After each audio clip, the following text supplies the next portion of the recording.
எல்லாத்துக்கும் வணக்கம். நம்ம கஸ்டமர் எல்லாருமே என்ன கேட்டிங்கன்னா, சார் நீங்கள் என்ன வீடியோ போட்டு 10 நாளைக்கு மேலே ஆச்சு, நீங்கள் இருக்கிறீங்களா இல்லையா, இல்லைங்க வெளியூர் போயிட்டீங்களா, என்ன ஆச்சு ஏதாச்சுன்னு ஒரே ஃபோன் கால், ஒரே மெசேஜ். இப்போ நம்ம லாஸ்ட் டைம் என்ன பண்ணியிருந்தோம்னா, மிஷினோட வேலை சொல்லியிருந்தோம், எப்படி எப்படி பண்ணணும் என்ன ஏதுன்னு சொல்லியிருந்தோம். இப்போ நம்ம என்ன பண்ணுறோம்னா, இந்த மிஷினை எப்படி ஓட்டணும், சின்ன சின்ன ப்ராப்ளம் வந்தால் அதை நாம் எப்படி சரி பண்ணுறது அப்படிங்கிற விஷயத்தை இப்போ நம்ம சொல்ல போகிறோம். தெளிவாக கேட்டுக்குங்க. அதே மாதிரி துணியை எடுத்தீங்கன்னா என்னைக்கு உங்களுக்கு சிங்கிள் துணியை தான் விடணும். வாங்க வந்து பாருங்க. சிங்கிளா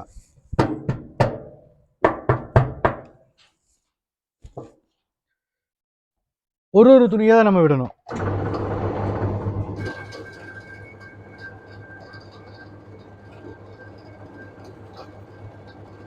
சரிங்களா?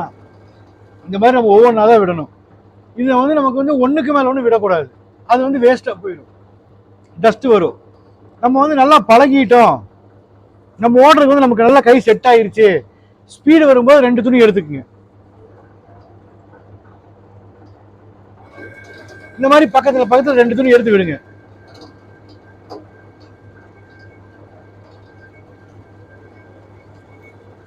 அவ்வளோதான். இந்த மாதிரி வந்து 2 துணியை பக்கத்தில் எடுங்க. ரெண்டாவது, இந்த மாதிரி ஸ்டூல், இந்த ஸ்டூலை பார்த்து நீங்கள் பார்த்துங்க. ஏதாவது எல்லா ஃபர்னிச்சர் கடையும் இந்த மாதிரி ஸ்டூல் கிடைக்கும், டெய்லரிங் ஸ்டூல் அப்படிம்பாங்க. இந்த ஸ்டூல் எடுத்துட்டீங்கன்னா உங்களுக்கு பிரச்சனை இருக்காது. நீங்கள் பாட்டுக்கு வந்து ஸ்டூல் மேலே இந்த மாதிரி அடுக்கி வச்சுக்கலாம், ஓட்டிக்கலாம். அங்கே பாருங்க விடுறோம்.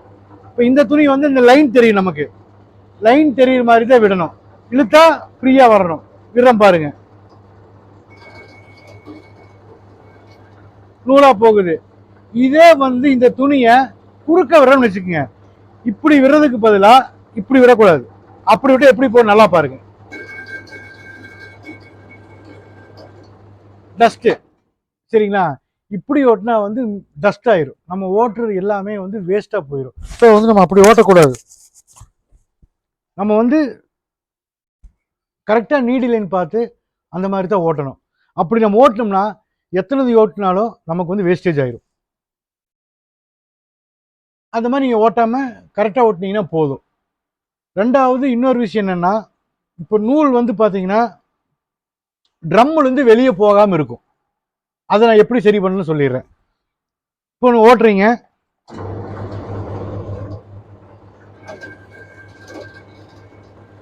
இது வெளியே போயிருது. சரி, நான் காமிக்கிறேன். இப்போ இந்த மாதிரி ட்ரம்லயே நூல் சுத்தி இருக்குன்னு வைங்க. நம்ம ஓட்டினா இந்த ஓட்டின மிஷின் போயிடும். மிஷின்ல வந்து நம்ம ஃபுல்லா முடிக்கல. இங்க பாருங்க துணி இருக்குது, இங்க காமிங்க. இந்த துணி இங்க இருக்கு, இது வந்து ஓட்டினா போயிடும். போயிருச்சுங்களா? உங்களுக்கு நிப்பாட்டி இன்னொரு டைம் காமிக்கிறேன். இப்படி ஓட்டிட்டு இருக்கிறீங்க, இப்படி ஓட்டிட்டு இருக்கும்போது இப்போ ட்ரம்லயே உங்களுக்கு சுத்துதுன்னு வச்சுக்கோங்க.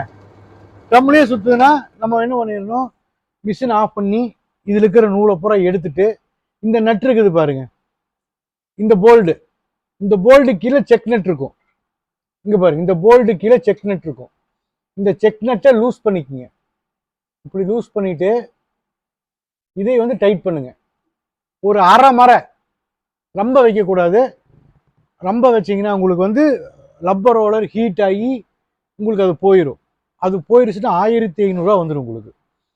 ஸோ வந்து இதை மட்டும் செக் நட்டை லூஸ் பண்ணி மேலே இருக்கிற போல்டை வந்து ஒரு அரை மரை டைட் வைக்கணும்.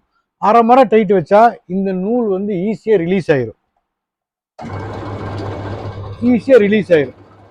இதுதான் மெத்தட், சரிங்களா? அதே மாதிரி வந்து பாத்தீங்கன்னா, துணி வந்து நீளமா இருக்கு அப்படின்னா ஃபர்ஸ்ட் இங்க ஸ்டார்ட் பண்ணுங்க. இங்க ஸ்டார்ட் பண்ணி அப்படியே இப்படி கடைசி வரை கொண்டு போங்க.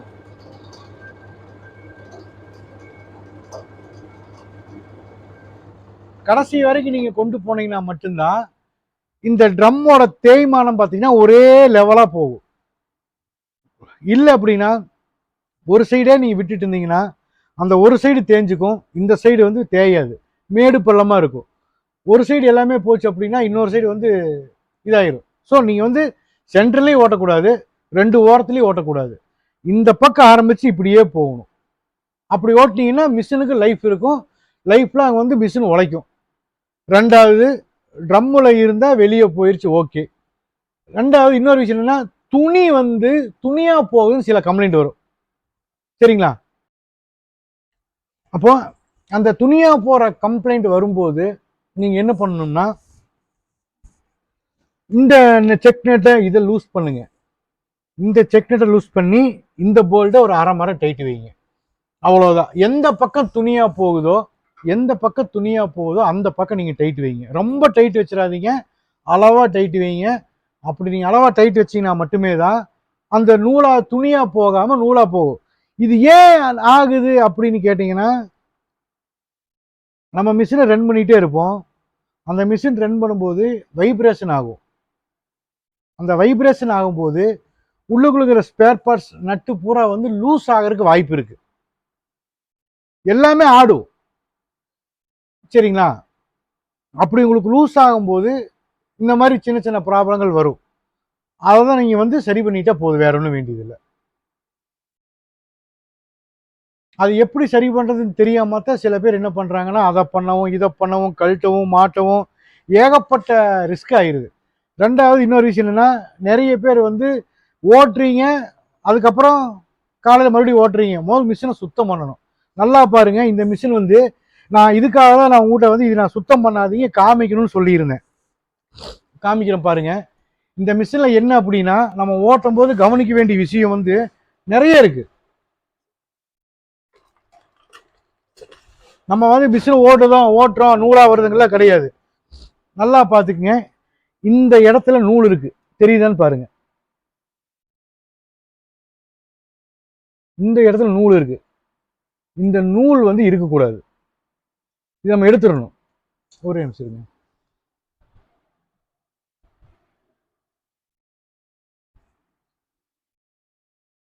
தெரியும் பாருங்க, இந்த இடத்துல நூல் தெரியுதுங்களா? இந்த நூல் வந்து இருக்கக்கூடாது. இந்த நூல் இருந்தது அப்படின்னா உங்களுக்கு வந்து சிக்கருக்கு வாய்ப்பு இருக்கு. நான் அதெல்லாம் என்ன பண்ணேன்னா, இந்த நூலை வந்து எடுக்காதீங்க, கஸ்டமர் காமிக்கணும்னு சொல்லி வச்சிருக்கேன். அதாவது ரப்பர் கீழே வர்றது, இது வந்து உள்ள வந்து ரப்பர் வரும், அந்த ரப்பருக்குள்ள எனக்கு நூல் வரும், இங்க நூல் இங்க சிக்கி இருக்கும். அப்படிங்கும்போது கம்பல்சரியா வந்து அந்த நூலை வந்து நம்ம எடுத்தே ஆகணும். இந்த பக்கம் நூல் இல்லை, இப்படி வச்சு காமிங்க. இந்த பக்கம் நூல் இல்லை, தெரியுது பார்த்தீங்களா? இங்க வந்து நூல் கிடையாது, இங்க தான் நூல் இருக்கு. டெய்லி நீங்க வந்து பார்க்கணும், இங்க நூல் இருக்கான்னு பார்க்கணும், சரிங்களா? அப்புறம் இன்னொரு ஃபால்ட் என்ன வரும் அப்படின்னா, ட்ரம்முலயே ரொட்டேட் ஆயிட்டு வருது, நூல் வந்து கீழே போக மாட்டேங்குது.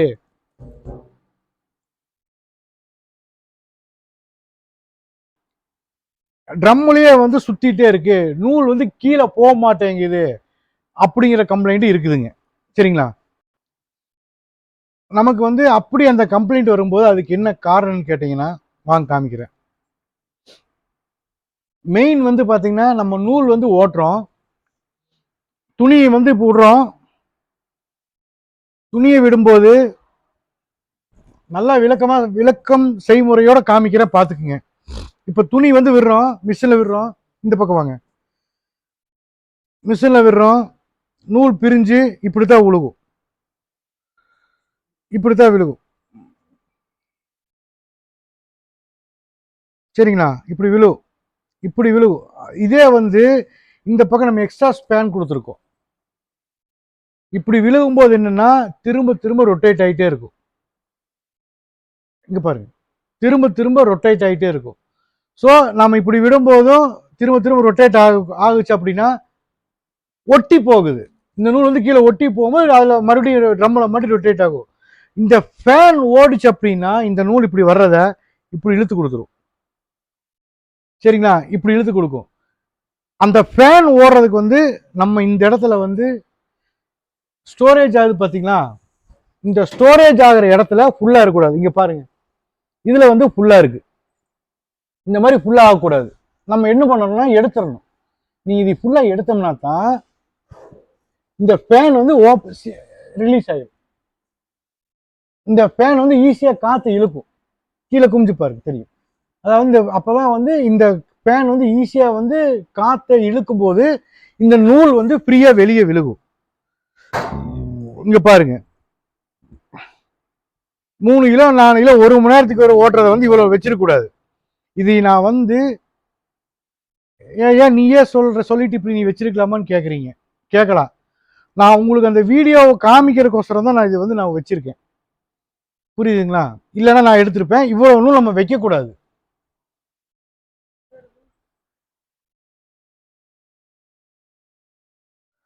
சரிங்களா? அப்படி நம்ம வச்சோம் அப்படின்னம்னா உங்களுக்கு வந்து அப்படி நம்ம வச்சிருந்தோம் அப்படின்னம்னா நூல் வந்து உங்களுக்கு வந்து வெளியே வந்து ஃபேன் இழுத்து கொடுக்காது.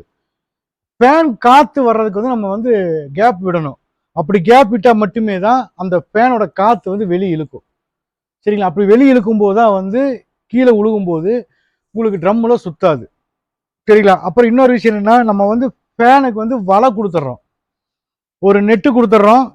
அந்த நெட்டை வந்து பார்த்தீங்கன்னா நம்ம ஃபேன்ல சுற்றி வச்சிடறோம். ஃபேன்ல வந்து மாட்டிடுறோம். இந்த பக்கம் பார்த்தீங்கன்னா எல்லாத்துக்குமே கொடுத்துட்டு இருக்கோம். அந்த சில பேர் டஸ்ட் ஃப்ரீ மிஷின் வேணும், டஸ்ட் ஃப்ரீ மிஷின் வேணும்னு கேட்குறாங்க. இது வந்து அதை விட டஸ்ட் ஃப்ரீ விட பல மடங்கு நமக்கு யூஸ். டஸ்ட் ஃப்ரீ போட்டோம்னா உங்களுக்கு 20,000 எக்ஸ்ட்ரா காஸ்ட் ஆகும். சேம் ப்ரொடெக்ஷன், சேம் குவாலிட்டி, எல்லாமே சேம் தான். சரிங்களா? நம்ம வந்து அந்த 20,000 வந்து வச்சு கொடுக்க போது வந்து நமக்கு வந்து நிறைய லாபங்கள் வரணும். ஆனால் அதில் அப்படிலாம் கிடையாது. எல்லாமே ஒரே இதுதான். அதுக்காகத்தான் நம்ம என்ன பண்ணுறோம்னா ஒரு நெட்டு கொடுத்துட்றோம். அந்த நெட்டில் வந்து பார்த்தீங்கன்னா நட்டு கிடையாது, நெட்டு. அப்போ இந்த நட்டை லூஸ் பண்ணிட்டு 1 2 3 4 4 பக்கம் 4 நெட்டு இருக்குது. அந்த நட்டை லூஸ் பண்ணிட்டு அந்த நெட்டு துணியை உள்ள வச்சு ஒரு பக்கெட்ல தண்ணி ஊற்றி இந்த பக்கத்துலேயே வச்சுட்டீங்க அப்படின்னா உங்களுக்கு டஸ்ட், மைக்ரோ டஸ்ட் மேலே பறக்காது, வீசிங் ப்ராப்ளமும் வராது. என்னன்னு கேட்டிங்கன்னா நம்ம வந்து ஃபேன் இங்கே ஓடுதுங்களா, இங்கே ஃபேன் இங்கே இருக்கு, நம்ம இங்கே வந்து மிஷினை ஓட்டுறோம். சரிங்களா? ஓட்டும் போது மேலே பறக்கிற டஸ்ட்டு வந்து அந்த ஃபேன் மூலிமா உள்ளே இழுத்துரும். நம்ம பார்த்துருப்பீங்க, நம்ம வீட்டில் வந்து எக்ஸாஸ்ட் ஃபேன் வந்து எங்கேயோ இருக்கும். நம்ம இங்கே சமையல் பண்ணிட்டு இருப்போம். சமையல் இந்த இடத்துல அடுப்பு இருக்கும், எக்ஸாஸ்ட் ஃபேன் அங்கே இருக்கும். இங்கே இருக்கிற புகையை மேலே இழுக்குது பார்த்தீங்களா? இங்கிருந்து அவ்வளோ தூரம் இழுக்குது. இங்கே அதுவே பெரிய விஷயம்தான். இங்கே இருந்து பின்னாடி இழுக்குது. ஸோ இங்கே டஸ்ட்டு வர்றதுக்குலாம் எந்த பிரச்சனையும் இல்லை, எந்த ப்ராப்ளம் வராது. டஸ்ட்டில் எதுவுமே அதிகமாக வராது. நீங்கள் இதை பண்ணிட்டீங்க அப்படின்னா, நெட்டு கட்டிட்டீங்க அப்படின்னா ஒரு பக்கெட்டில் தண்ணி ஊற்றிடுங்க. ஏன்னா டஸ்ட்டு மேலே அப்போ தான் மறுபடியும் பக்கெட்டில் விழுந்து மேலே பறக்காது. தண்ணி ஊற்றிட்டீங்கன்னா அந்த ஈரத்துக்கு வந்து அந்த டஸ்ட்டு போய் உள்ளே அமுங்கிக்கும், வெளியே மேலே பறக்காது. அவ்வளோ இதில் வித்தியாசம்.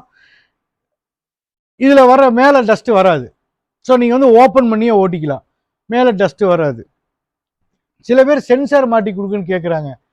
திரும்பவும் சொல்கிறேன், இந்த மிஷினுக்கு சென்சார் நம்ம மாட்டுறதை பற்றி பிரச்சனை இல்லை. அந்த சென்சார் எதுக்காக யூஸ் ஆகுது அப்படின்னா, இந்த டோர் ஓப்பனில் இருக்கு, எல்லாமே ஓப்பனில் இருக்கு. இது வந்து லைட்டாக இருக்கு. சரிங்களா? இந்த லைட்டாக இருந்தாலும் மிஷின் ஓடாது, ஃபுல்லாக அடிக்கணும். அதே மாதிரி ஃபுல்லாக மூடி இருக்கணும். இப்படி திறந்தா மிஷின் ஆஃப் ஆயிரும்.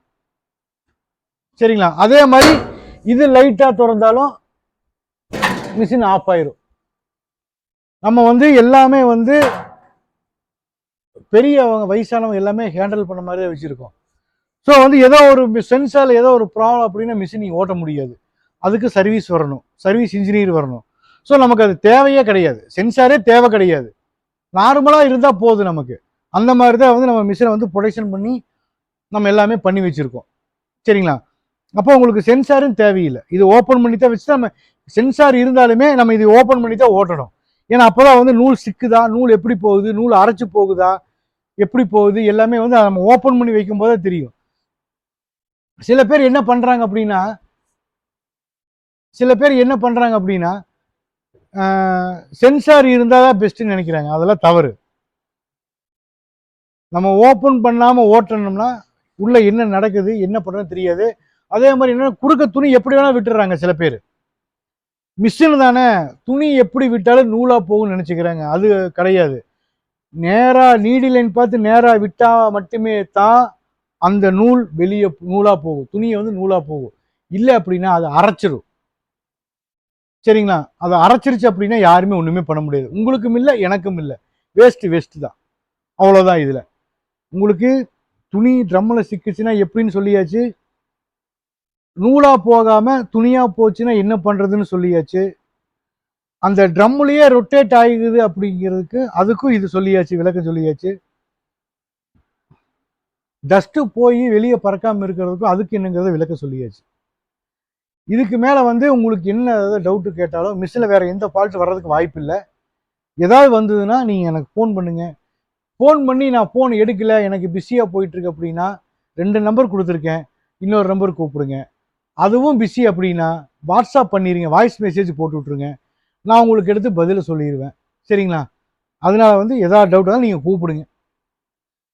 15 நாளாக வீடியோ போடாமல் இருக்கு, மன்னிக்கவும். நமக்கு நிறைய வேலை இருந்துச்சு. நமக்கு வேலை இல்லாமல் இல்லை. நாங்கள் 2 பேர் தான் நாங்கள் ஃபோன் அட்டன் பண்ணுறோம், பண்டல் போடுறோம், கணக்கு வழக்கு பார்க்குறோம், எல்லாமே 2 பேர் தான் பண்ணுறோம். ஆளை வச்சு பார்க்குறத பற்றி பிரச்சனை இல்லை. ஆளில் வச்சு பார்த்தா கரெக்டாக ரெஸ்பான்ஸ் இல்லை அப்படிங்கிறாங்க.